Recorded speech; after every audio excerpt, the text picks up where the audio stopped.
जी, hello दोस्तों, मैं हूँ कमर चीमा। उम्मीद है आप लोग ठीक होंगे। दोस्तों, भारत ने आर्टिफिशियल इंटेलिजेंस के ऊपर और अपने आप को एक सिग्निफिकेंट हब बनाने के लिए अपने जो यंग लोग हैं, बच्चे-बच्चियाँ जो हैं, लड़के-लड़कियाँ उनके लिए आर्टिफिशियल इंटेलिजेंस के ऊपर उनकी ट्रेनिंग करना शुरू कर दिया। नेशन वाइड ये स्किल प्रोग्राम उन्होंने शुरू किया है। उसकी वजह क्या है? उसकी वजह है कि बहुत ज़्यादा जॉब डिस्प्लेसमेंट हो रही है। और वो समझते हैं कि अगर आपने एआई के ऊपर ना इन्वेस्ट किया, अपनी वर्कफ़ोर्स तैयार ना की। मैं आपको मज़े की बात बताता हूँ। अब ये सारी वर्कफ़ोर्स जो है ना, ये जानी बाहर ही है और ये बाहर जब वर्कफ़ोर्स जाएगी, तो पहली बात तो ये है कि ये मिडल ईस्ट में जाएगी, अफ्रीका में जाएगी और जगहों पे जाएगी, यूरोप में जाएगी। तो इंडियंस जो हैं, उनको मार्केट शेयर मिलता है बड़ा ज़्यादा।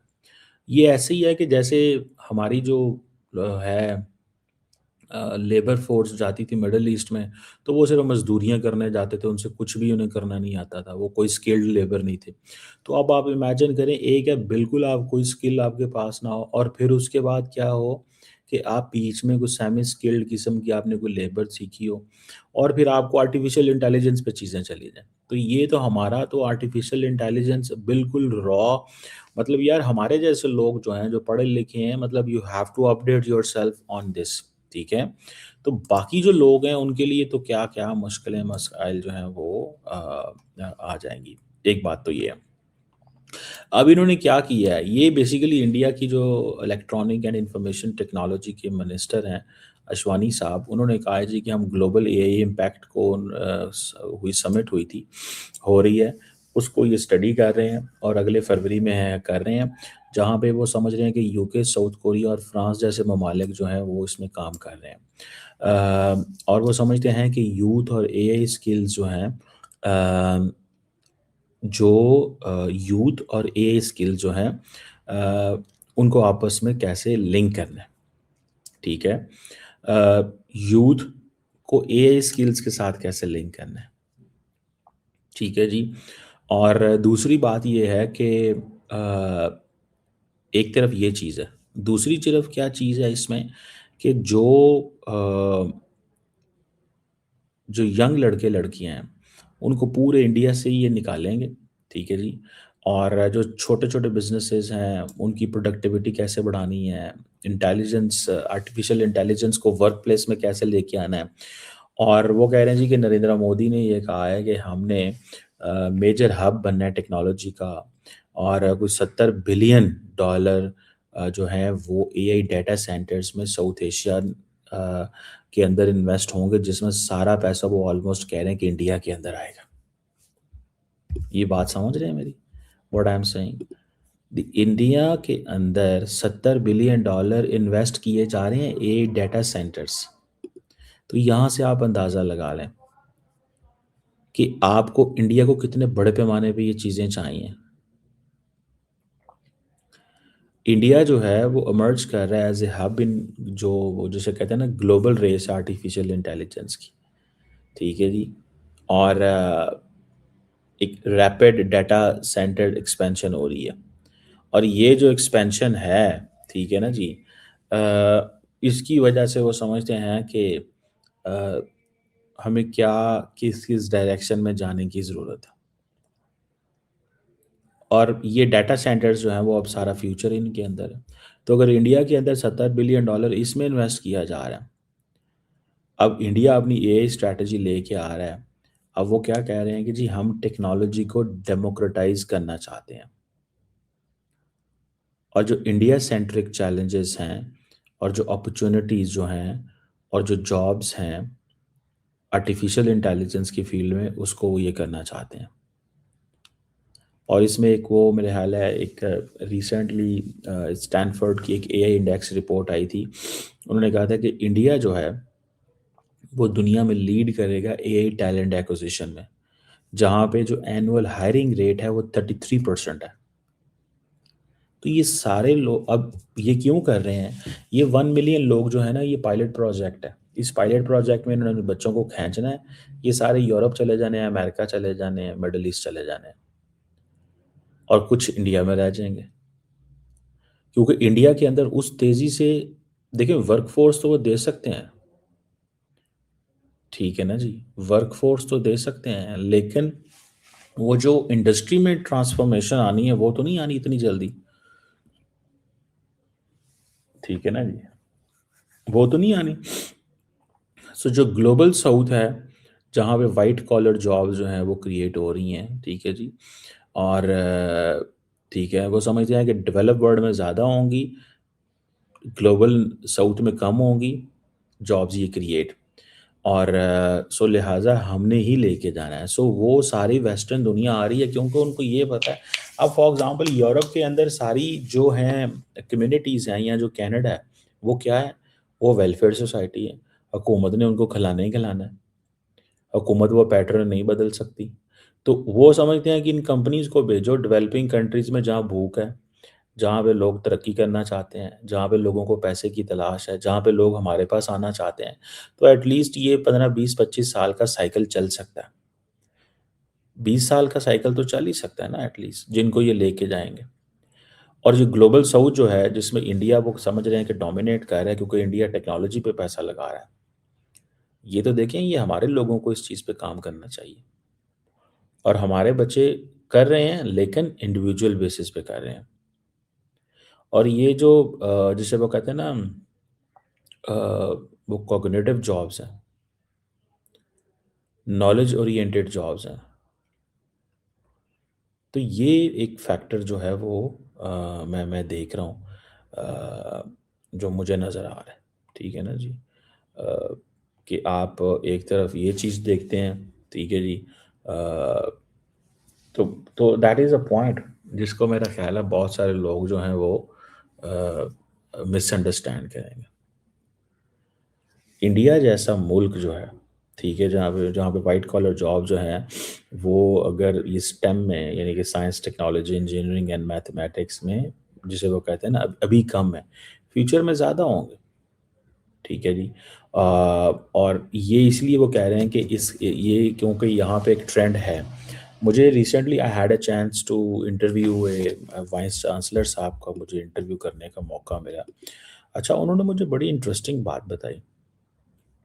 उन्होंने मुझे ये कहा उन्होंने मुझे बड़ी इंटरेस्टिंग बात बताई। उन्होंने मुझे ये कहा कि आपको मैं बताना चाहता हूँ कि पाकिस्तान के अंदर जो बच्चे-बच्चियाँ हैं, they are not interested they are not interested.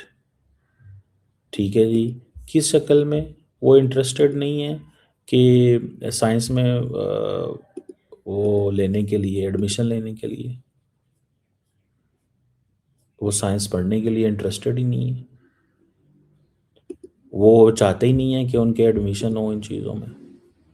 तो ये आपने ये जो इकोसिस्टम कैसे क्रिएट करना है, एआई इकोसिस्टम क्रिएट करना है ना, फिजिक्स में जाना नहीं चाहते। ठीक है। तो ये आप समझ लें कि दुनिया में अगर वो कहा जाता है ना कि अभी मैं जो देख रहा था कि तकरीबन 6 मिलियन लोग जो हैं वो टेक एंड एआई इकोसिस्टम में काम कर रहे हैं इंडिया के अंदर। दुनिया में आर एंड डी का जो पैसा है या कस्टमर सर्विस में, ये सारी चीज़ों में। सो ये आप इससे अंदाज़ा लगाएं कि मोदी की जो कैबिनेट है उसने इंडिया एआई मिशन प्लान दिया है, जिसमें वो कोई मेरा ख्याल है 1 सवा अरब डॉलर का उन्होंने रखा हुआ है कि हमने इंडिया की जो ग्लोबल लीडर बनना आर्टिफिशियल इंटेलिजेंस में। बेसिकली वो कह रहे हैं इन बच्चों को बाहर निकालो। ये बच्चे बाहर जाएंगे, वहाँ जा काम करेंगे, ये 100 रुपया कमाएंगे, 100 रुपये में से 40 रुपये वापस भेजेंगे, तो हमारी इकॉनमी ही बेहतर होगी। इन बच्चों को आप इमीडिएटली इंडिया की वर्कफोर्स में एब्जॉर्ब नहीं कर सकते क्योंकि यहाँ पे वाइट कॉलर जॉब उस तरह अभी कम है। समझ रहे हैं आप बात? तो इस चीज़ को थोड़ा देखने की ज़रूरत है। तो ये जो वाइट कॉलर जॉब जो स्टेम सब्जेक्ट में के अंदर है, इसमें वो समझते हैं कि भाई ये ज़रूरी है। अब ये जो डाटा सेंटर्स बनाने लगे हैं, देखें इंडिया के अंदर जो डाटा सेंटर्स है ना, अ, तो ये डाटा सेंटर्स जो है ना, they are going to be they are going to be play an important role कि सारा फेसबुक, ट्विटर, एक्स, यूट्यूब, अगर ये सारे डाटा सेंटर्स अपने यहाँ बना लेते हैं तो हर चीज़ तो इनके पास पड़ी है, इसीलिए तो उनको सुननी पड़ती है उनकी बात।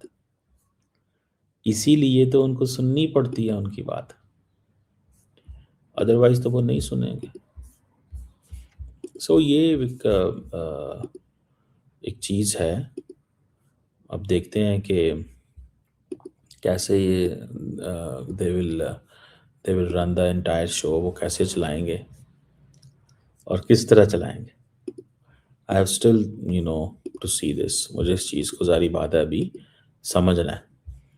लेकिन अगर ये डाटा सेंटर्स आ जाते हैं, एआई में ये प्रॉपर्ली इन्वेस्ट कर लेते हैं और ये अपने आप को इक्विप कर लेते हैं, ये अपने आप को प्रॉपर्ली इक्विप कर लेते हैं। इक्विप करना ही होता है ना आपने, कि किस तरह कैसे क्या चीज़ है जिसको करना है। तो there is a lot more which they can do, बहुत कुछ है जो वो कर सकते हैं। मैं तो इसको सारे को प्रोसेस को स्टडी कर रहा हूँ और मैं देख रहा हूँ कि जिस मुल्क ने अपने फ्यूचर पे इन्वेस्टमेंट करनी है उसी ने बचना है। जिस मुल्क ने फ्यूचर में इन्वेस्टमेंट करनी है उसी ने बचना है, और किसी ने नहीं बचना। अब वो डिपेंड करता है कि कैसे किधर क्या, मतलब होती ही है ना कोई चीज़ हो, वो उस सेंस में बात कर रहा हूँ।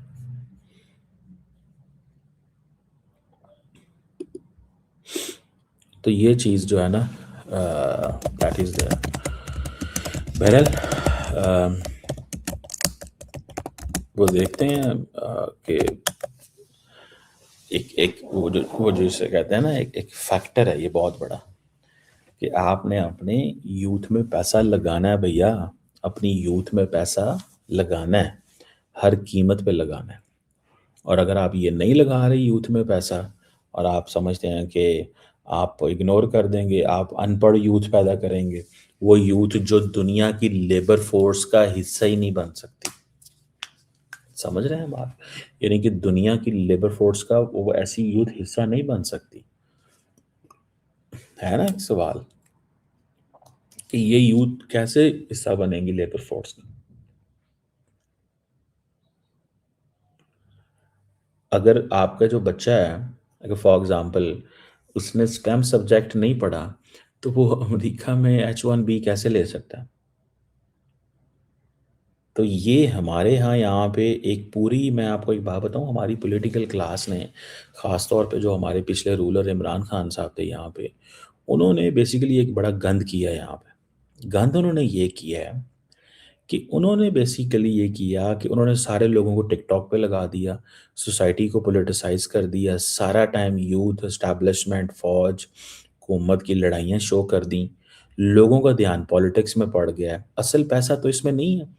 वो लोगों को सियासी शऊर देने के चक्कर में लोगों को उन्होंने फँसा दिया इन चीज़ों में। वो कह रहे हैं मैं लोगों को सियासी शऊर दे रहा हूँ और फँसा दिया इन चीज़ों में। ये मैं आपको बात बताऊँ, दैट्स दैट्स वेरी अनफेयर चीज़ है। लीडरशिप का काम होता है, अच्छा हमारी लीडरशिप इस चीज़ में नहीं देखती। आप एक तरफ उनको पॉलिटिकली मोबिलाइज़ करें, आप उनको पॉलिटिकली चार्ज करें, लेकिन साथ में give them an opportunity, give them the resources, give them, उन्हें उन्हें कुछ चांस भी तो देना साथ में काम करने के लिए भैया। उन्होंने रोज़गार कहाँ से कमाना है? मतलब वो, मैं अगले दिन किसी को सुन रहा था एंड ही सेड, उसने बड़ी खूबसूरत बात की। उसने कहा यार आपने सारा टाइम जो है वो देखिए, एक होता है you absorb knowledge, and when you absorb knowledge, उससे आप प्रोडक्टिविटी कर सकते हो। As I am talking with you, I had to absorb knowledge and share with you, and further you will absorb knowledge and then you will share further. एक मतलब एक तरीका car है, ठीक है। लेकिन सवाल ये पैदा होता है कि ये जो हम नॉलेज एब्जॉर्ब कर रहे हैं, जो अपने बच्चों को हम कह रहे हैं कि भाई ये सियासी कहानियाँ उनको सुनाते हैं, तकसीम, सियासत, नफ़रत, जो पॉलिटिकल फ्रेमवर्क में है, क्या उसे can they have a good job with that? क्या उनको अच्छी जॉब उससे मिल सकती है? Is is it productive for them? तो अगर आप ये नहीं सोच रहे, तो फिर तो मतलब you are gone, you are gone. ये and you are not doing a service, you are not doing a service. ठीक है ना सर? इस चीज को भी जहन में रखना चाहिए, इस चीज को भी जहन में रखना चाहिए। We are not doing a service अगर हम अपने बच्चों को तैयार नहीं कर रहे। लेट्स सी, देखते हैं क्या हमारे लोग क्या कर रहे हैं।